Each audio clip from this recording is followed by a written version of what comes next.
A história humana está marcada por guerras, conflitos e sofrimentos. Vejam isso aqui.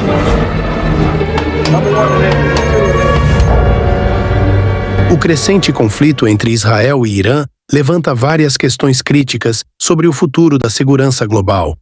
A primeira questão é se os Estados Unidos algum dia enviariam tropas terrestres.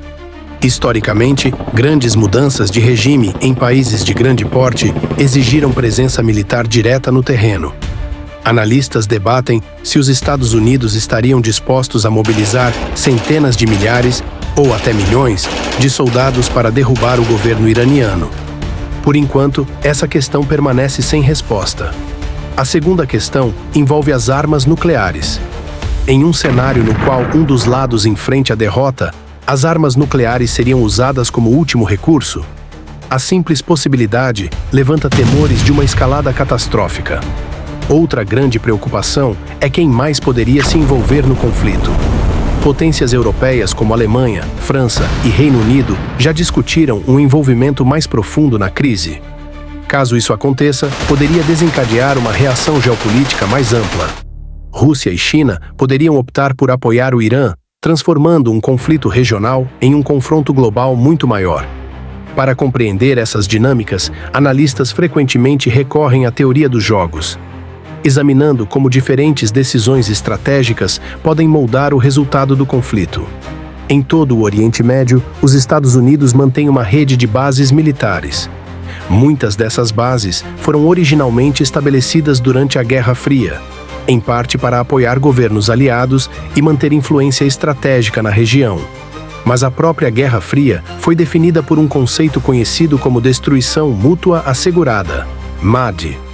Tanto os Estados Unidos quanto a União Soviética possuíam armas nucleares, o que tornava uma guerra direta entre eles praticamente impossível. Em vez disso, o poder militar tornou-se um símbolo de influência, uma demonstração de força destinada a dissuadir adversários. Hoje, esse legado criou uma situação complexa. As bases americanas espalhadas pela região do Golfo fornecem presença estratégica, mas também representam possíveis alvos. Do ponto de vista do Irã, atacar infraestruturas econômicas e militares em toda a região do Golfo poderia desestabilizar as economias regionais e desafiar a influência americana. Enquanto isso, a estratégia militar dos Estados Unidos e de Israel frequentemente enfatiza o que é conhecido como choque e pavor, shock and awe. A ideia é simples: aplicar força esmagadora contra lideranças e centros de comando para paralisar o inimigo. No entanto, o Irã estruturou seu sistema militar de maneira diferente. O comando e controle em muitas áreas são descentralizados. Se a liderança central for interrompida, comandantes regionais ainda podem continuar operando de forma independente. Isso reflete outro conceito importante na guerra moderna: a assimetria. A guerra assimétrica ocorre quando dois adversários lutam utilizando estratégias e tecnologias muito diferentes. Um lado pode possuir vastos recursos e sistemas de armas avançados, enquanto o outro depende de táticas mais flexíveis e de menor custo. O Irã investiu fortemente em armas relativamente baratas, como drones. Esses sistemas são mais baratos, mais fáceis de produzir e podem ser lançados de plataformas móveis. Grandes quantidades podem ser usadas ao mesmo tempo, tornando-os difíceis de neutralizar. Defender-se contra esse tipo de ameaça pode ser extremamente caro. Sistemas avançados de defesa aérea, projetados para interceptar mísseis, podem custar milhões de dólares por interceptor, muito mais do que os drones que eles tentam destruir. Esse desequilíbrio ilustra um desafio crescente na guerra moderna. Defesas de alta tecnologia enfrentando grandes quantidades de armas de baixo custo. O planejamento militar é moldado por algo chamado doutrina militar, o conjunto estratégico que determina como os exércitos treinam, se organizam e lutam nas guerras. Durante décadas, muitas doutrinas ocidentais foram construídas com base em cenários da Guerra Fria, envolvendo grandes forças convencionais e dissuasão nuclear. Mas a guerra no século XXI está evoluindo rapidamente.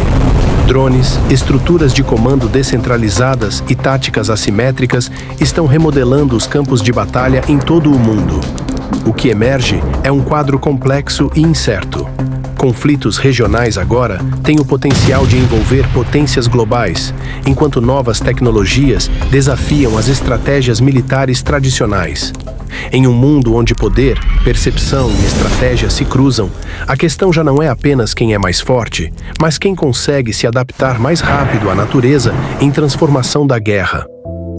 Nesse vídeo, vemos sirenes em alerta, cidades sendo bombardeadas e políticos discutindo, poder e soldados avançando para o combate. Essas cenas nos mostram o resultado da ilusão humana: ganância, ira, ambição, controle. O sofrimento das pessoas não surgem por acaso. Eles são reflexo da condição interior do ser humano.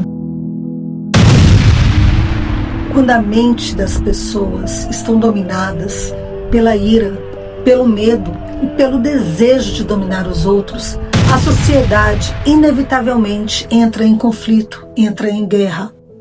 O ambiente e a vida das pessoas são inseparáveis. Assim dizia o Buda Nichiren Daishonin.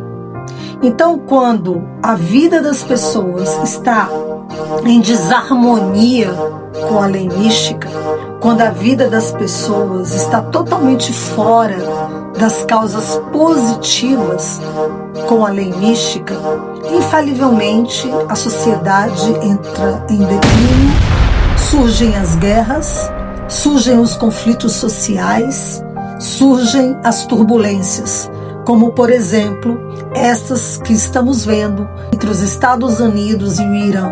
2 líderes, presidentes, governantes, que tacam bomba uns nos outros. Nichiren Daishonin, o Buda que atingiu a percepção perfeita, ele explicou que a mente das pessoas e a sociedade são inseparáveis. Quando as pessoas despertarem para a natureza iluminada que há dentro delas, para a natureza de Buda, a compaixão substitui o ódio. Por isso, Nichiren Daishonin, o Buda que alcançou a sabedoria perfeita, a iluminação, declarou que a propagação da lei mística é o estabelecimento da paz na Terra. A verdadeira revolução não começa nos campos de batalha, mas dentro do coração humano. Quando as pessoas despertarem para a natureza iluminada que há dentro delas, para a natureza de Buda, a compaixão substitui o ódio. A sabedoria substitui a ignorância e o respeito pela vida substitui a destruição. Mesmo em uma era marcada pela guerra e pelo conflito, cada pessoa possui dentro de si o poder de mudar o destino do mundo, de toda uma nação. Ao entoarmos o Nam-myoho Renge-kyo, despertamos a coragem, a benevolência, a compaixão que há dentro de cada ser humano, que há dentro de você. Assim, nos tornamos verdadeiros bodhisattvas da Terra.